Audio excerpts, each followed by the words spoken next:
Bueno, vamos a empezar entonces con nuestra clase del día de hoy. Nos quedamos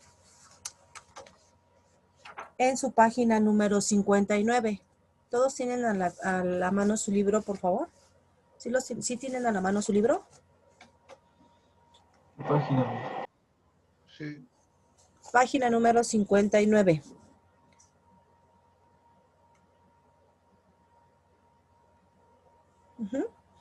Dice, en México el titular de la soberanía del Estado es el pueblo, el cual elige como forma de gobierno una república, representativa, democrática, laica y federal. Les voy a compartir. Perdón, ¿en qué página? 59. Gracias. Sí. Les voy a compartir en pantalla qué significa que México sea una república laica. Ya que esto va de la mano con todo lo demás, de lo que se está hablando en nuestro libro. Ok, dice, la reforma al artículo 40 constitucional, mediante la cual se estableció que la República Mexicana es laica, ha modificado la relación entre política y religión. La laicidad es ahora uno de los rasgos esenciales de nuestro Estado y por ende un principio que irradia al resto del ordenamiento jurídico. Sin embargo, definir el contenido específico y los alcances de esta reforma es una de las tareas que apenas ha comenzado.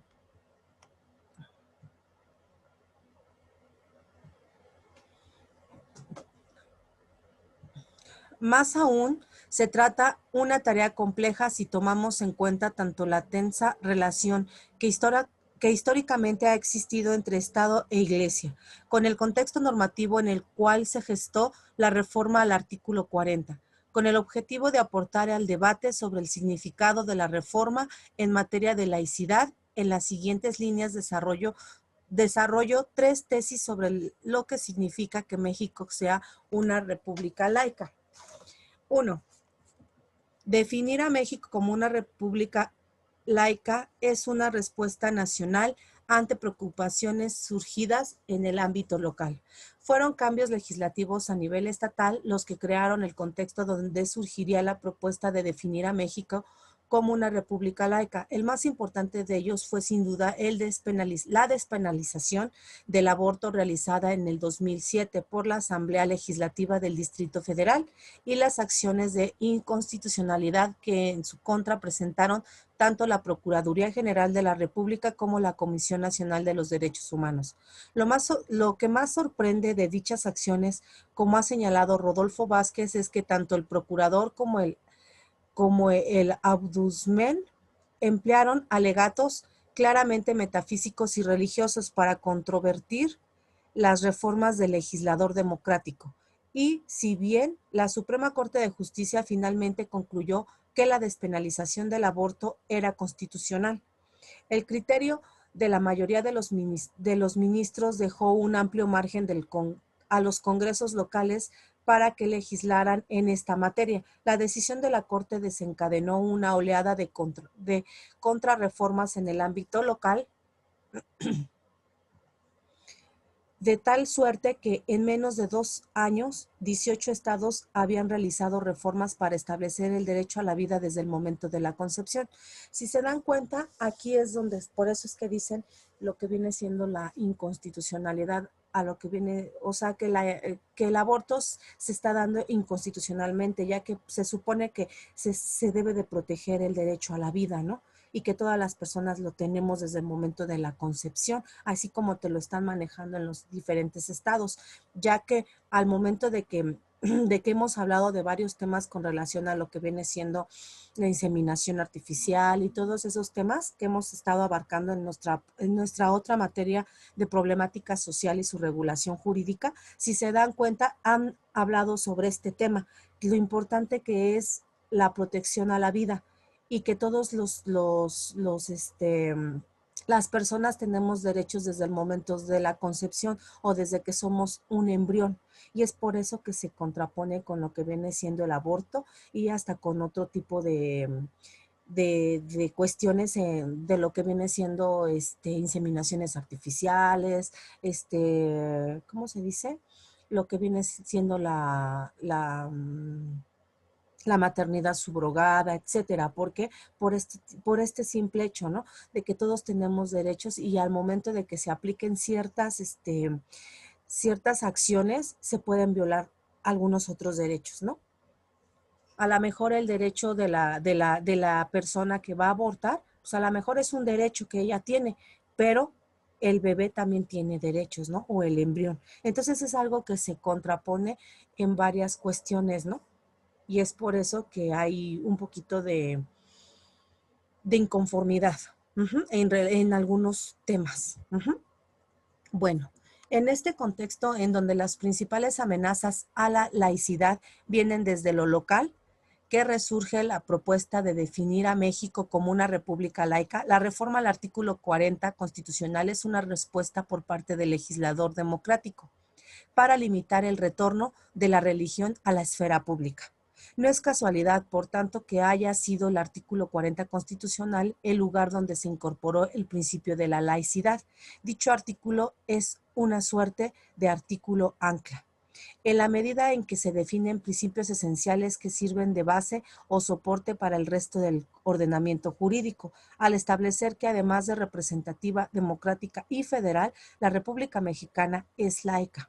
El poder reformado de la Constitución buscó que el federalismo no fuera usado como pretexto para justificar una mayor injerencia de lo religioso en la esfera pública, ya que si recuerdan, en nuestros antepasados surgió que interfería la iglesia con lo que viene siendo la política. Si recuerdan, ¿no? Cuando estuvo lo de la Santa Inquisición, que la iglesia era la que llevaba como quien dice, la batuta, ¿no?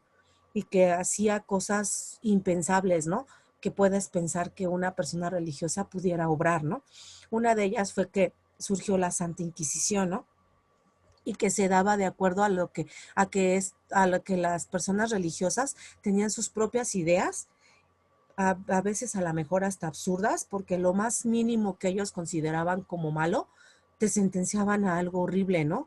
Algo atroz. ¿Por qué? Porque ocupaban mucho, ¿cómo se dice? Tortura, o que quemaban a las personas vivas que para que se purificaran, porque hacían hechicerías y que brujerías, y cuando no se daban cuenta que a lo mejor eran ciertos lugares los que se establecían ciertos usos y costumbres, ¿no? Y que finalmente en esas épocas pues no se podría, hay en lugares que a lo mejor no sé si recuerdan, pero muy, muy bien, no lo sé, pero hay en lugares que no permitían a lo mejor tener Biblias. ¿Para qué? Para conocer de lo que hablaba la palabra, ¿no? O en algunos otros lugares no se permitían personas de otros tipos de religiones o que creyeran en otras cosas que no fueran los dioses de los que andaban en ese movimiento, ¿no? En ese entonces. Entonces es por eso que la verdad, yo creo que lo mejor que hicieron es eso, separar la religión de lo que viene siendo la política. Ujú. Ok, dice, la apuesta creó no fue equivocada. En los últimos años los mayores ataques a la laicidad han provenido de nueva cuenta desde el ámbito local, desde las alcaldesas de Monterrey, que entregó las llaves a la ciudad a Jesucristo, hasta la donación por parte del gobierno del Estado de México de un predio de 7.5 millones de pesos a la Iglesia Católica, el cual será utilizado para construir casas habitación para ministros de culto y oficinas diocesanas. Ok, bueno, en nuestra segunda tesis dice que las libertades de convicciones éticas, de conciencia y de religión deben interpretarse en clave laica, casi a la par de que se discutía la reforma en materia de laicidad. En la sede legislativa también fue aprobada una modificación por demás relevante al artículo 24 constitucional. A diferencia de la redacción anterior, el nuevo artículo 24 constitucional establece no solo la libertad religiosa, sino también las libertades de conciencia y de convicción ética. Hace explícito que las personas tienen derecho a adoptar, pero también a no adoptar cualquier tipo de creencia o convicciones. Amplía el contenido de dichas libertades al establecer que podrán ejercerse individual o colectivamente, en público o en privado, mediante ceremonias, devociones o actos de culto. y reafirmar la idea de que la religión ha de excluirse de la esfera pública al señalar que nadie podrá utilizar los actos públicos de expresión de esta libertad religiosa con fines políticos de proselitismo o de propaganda política. A lo que se refiere es que si se dan cuenta en casi en ninguno de los temas se puede tratar mucho de lo que viene siendo la religión. ¿Por qué? Porque esto nos va a traer una sana convivencia entre todos nosotros, ya que todas las personas podemos tener formas diferentes de pensar y criterios diferentes en cuestión de religión.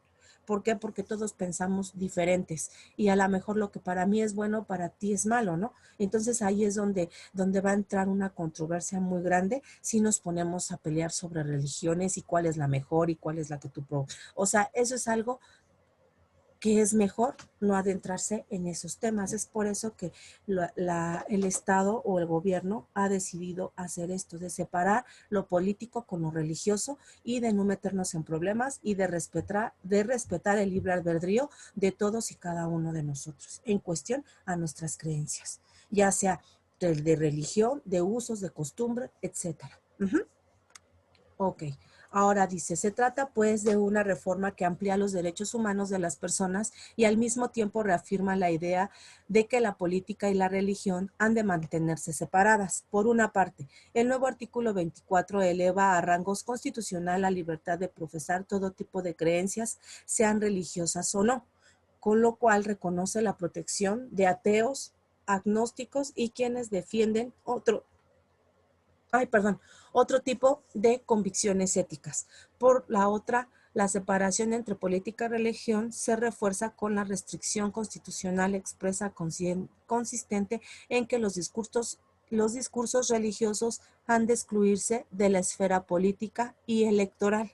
Desde esta perspectiva, la reforma al artículo 24 es plenamente compatible con la definición de que México es una república laica. Más aún, al ser la laicidad un principio que irradia al resto del ordenamiento, el ejercicio de las libertades de religión, conciencia y de convicción ética ha de interpretarse en clave laica, esto es partiendo de la base de que el ejercicio de dichas libertades corresponde a la esfera privada y no a la pública. Entendida esta última como el espacio donde se toman las decisiones estatales.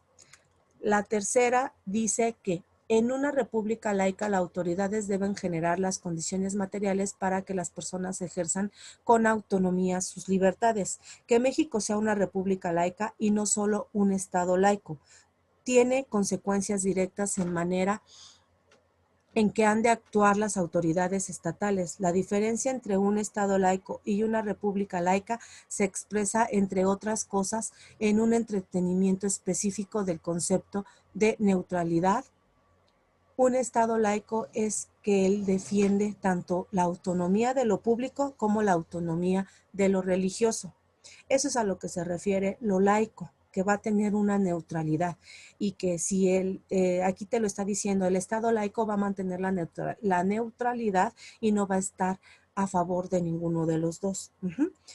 Ahora dice, el que brinda un trato igualitario al no favorecer ni promover opciones moral alguna.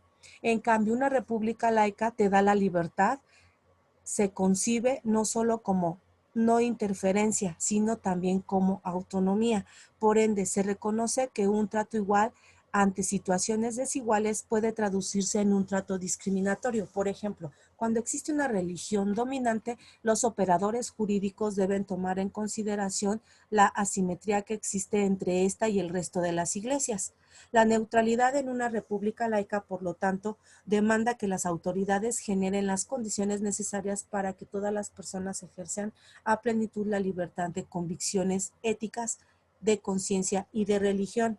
En este sentido, la reforma en materia de laicidad se encuentra en sintonía con el párrafo tercero del artículo primero constitucional, el cual exige una actitud proactiva por parte de los entes públicos al establecer la obligación de promover, respetar, proteger y garantizar los derechos humanos. En suma, la República Laica y el nuevo paradigma de los derechos humanos son plenamente compatibles. A lo que se refiere es de que gracias a esta modificación, todas las personas tenemos derecho a a tener nuestra propia autonomía de decidir cuáles son nuestras, ¿cómo se podría decir? Nuestras creencias, ya sean religiosas o no, como te lo está manejando.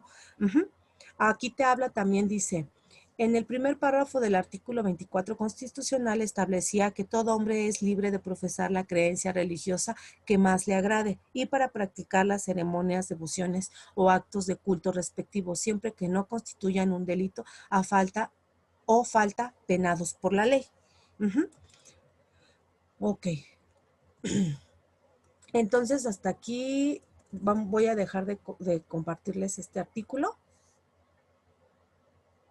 y vamos a retomar lo que viene siendo nuestro libro. Seguimos en la página número 59 que nos habla de lo que viene siendo república. La república viene del latín res y publicae, que significa cosa público o asunto oficial. Esta forma de gobierno se caracteriza porque la representatividad de la jefatura del Estado está relacionada con el pueblo. Implica responsabilidad y limitación de la duración en el cargo para que esa relación se actualice periódicamente. En México tenemos una república presidencialista, en la que el Poder Ejecutivo Federal está a cargo del presidente de la República, que es el jefe de Estado y de gobierno. Te dice que tenemos ¿cómo se dice? Una forma de gobierno que tenemos una república presidencialista. ¿Por qué? Porque tenemos siempre un presidente al frente de todos nosotros, que viene siendo nuestro representante, que él va a abogar por porque todas nuestras condiciones, tanto sociales, culturales, etcétera, sean buenas para nosotros o para cada uno de nosotros. Ahora, es representativa. ¿Por qué? Porque el pueblo soberano es quien gobierna por medio de su representante, que elige por un determinado tiempo. Ahora, significa federal. Dice, significa que los estados se unen, mediante un pacto federal para resolver asuntos de interés general. O sea, que se van a reunir para que esos intereses deben de ser general para todo lo que viene siendo territorio nacional o República Mexicana. Pero conservando su soberanía para todas las cuestiones que importan a cada entidad.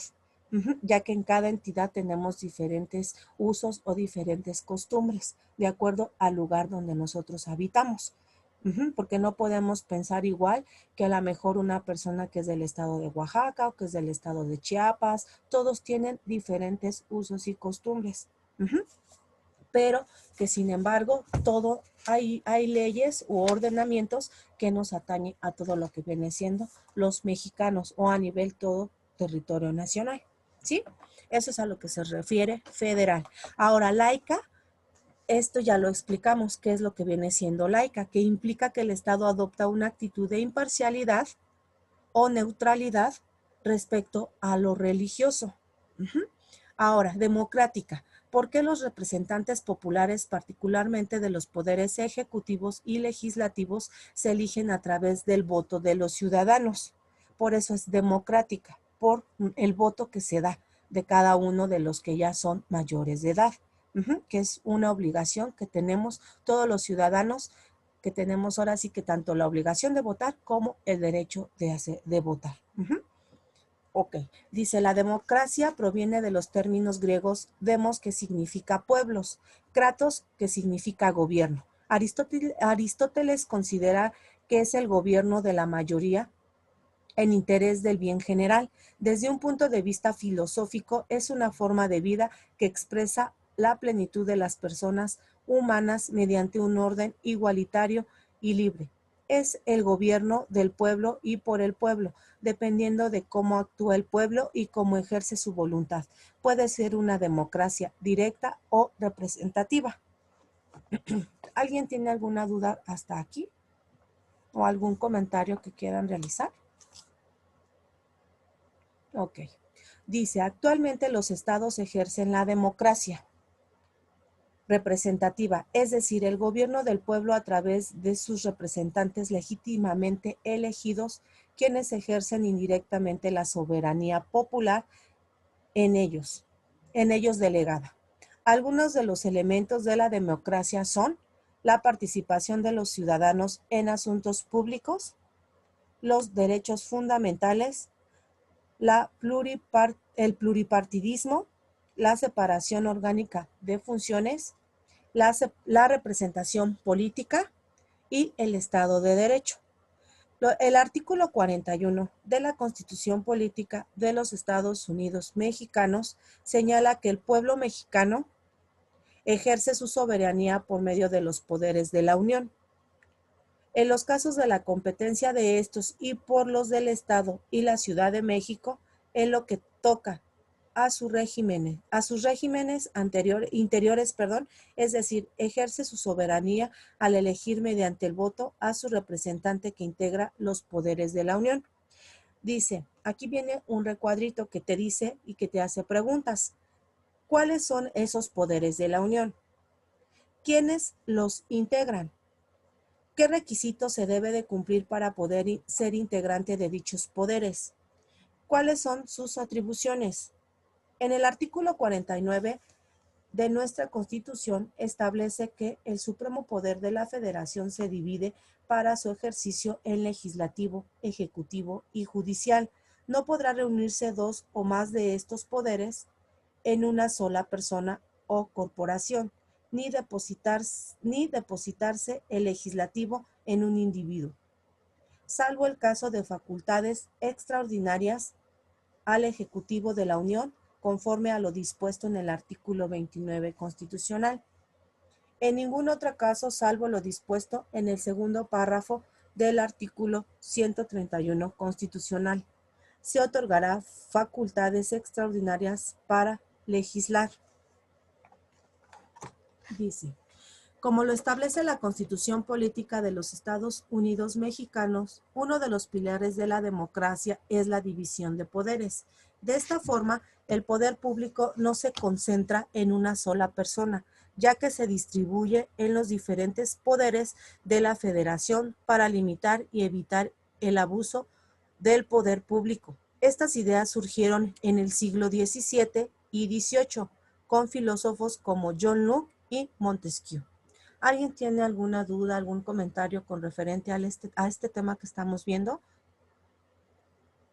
de la parte orgánica constitucional? ¿Nadie? ¿Alguna duda, alguna cosa que no están entendiendo? Todo bien, todo bien. ¿No? Ok. Bueno, proseguimos entonces. Dice, el Poder Legislativo Federal en México tiene como función principal la legislativa, que consiste en crear o modificar normas jurídicas aplicables a la población a través de los procesos establecidos en la Constitución Política de los Estados Unidos Mexicanos. También tiene la función de representación, ya que mediante el voto el pueblo elige a la mayoría de los integrantes del Congreso de la Unión, quienes tienen la obligación de velar por los intereses del pueblo, ya que ellos van a ser nuestros representantes, ellos van a ser nuestra voz de todos y cada uno de nosotros. Ahora, ¿dónde me quedé? Ok. Asimismo, ejerce la función del control porque tiene la facultad de inspeccionar, analizar, comprobar, examinar y verificar el funcionamiento de la administración pública en cuatro rubros, financiero, político, jurisdiccional y administrativo. Su organización se encuentra regulada en el artículo 50 al 79 de la Constitución Política de los Estados Unidos Mexicanos. Voy a buscarles, denme un segundo, voy a buscarles esos artículos.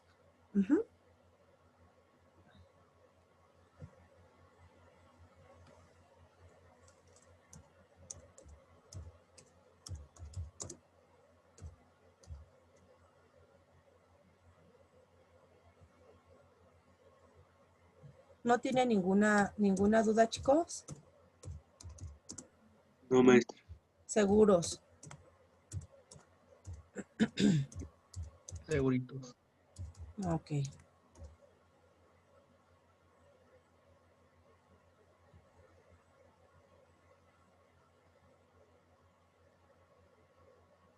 Ok.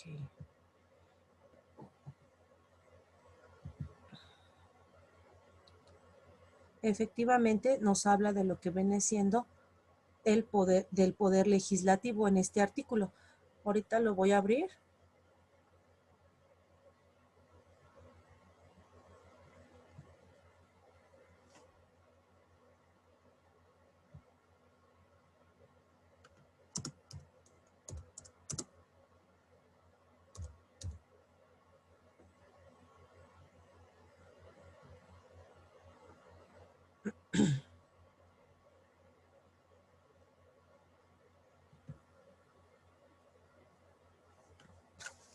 Bien.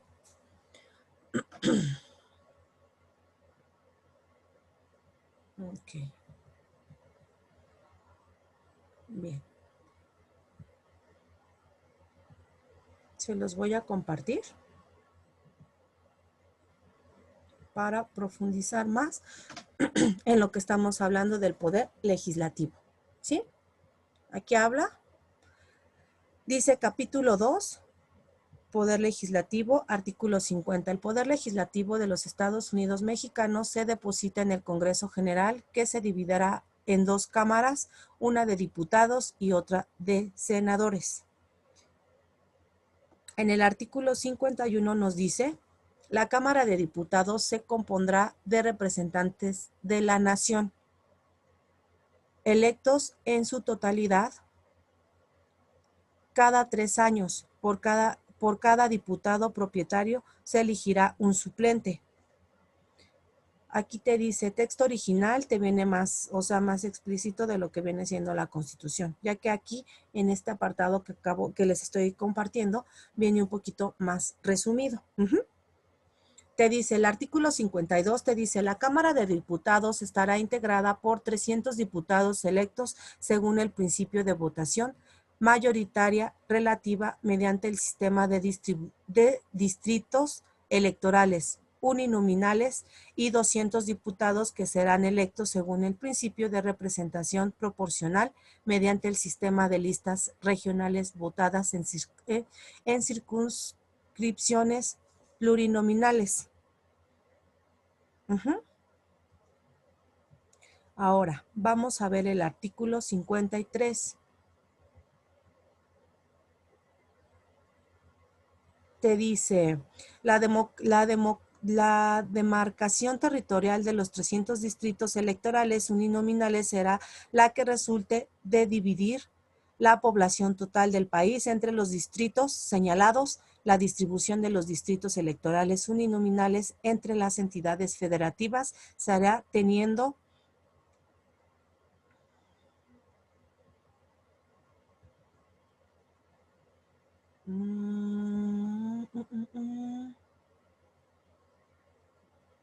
ok.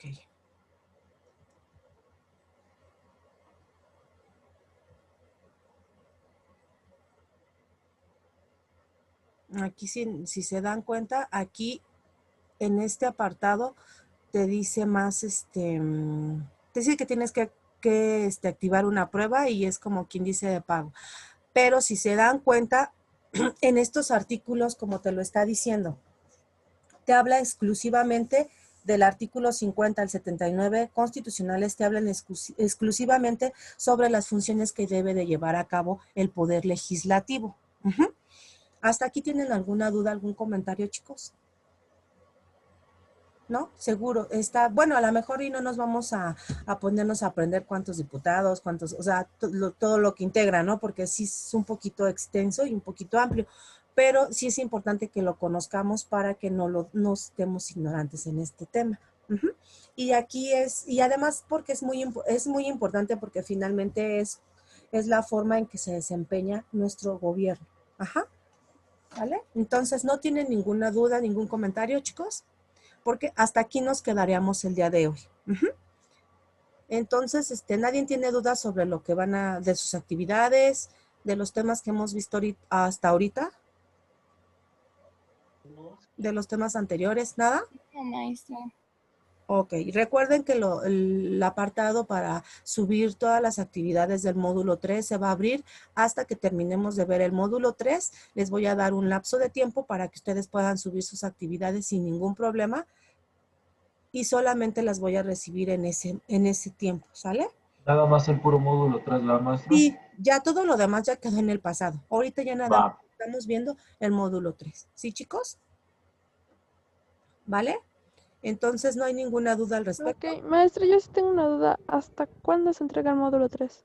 Es lo que te estoy diciendo. Cuando terminemos de ver el Ah, módulo bueno. 3, ya les voy a dar indicaciones. ¿Sale? Ok. Sí, Bueno, maestra. entonces de mi parte sería todo. Cuídense mucho y nos vemos más tarde.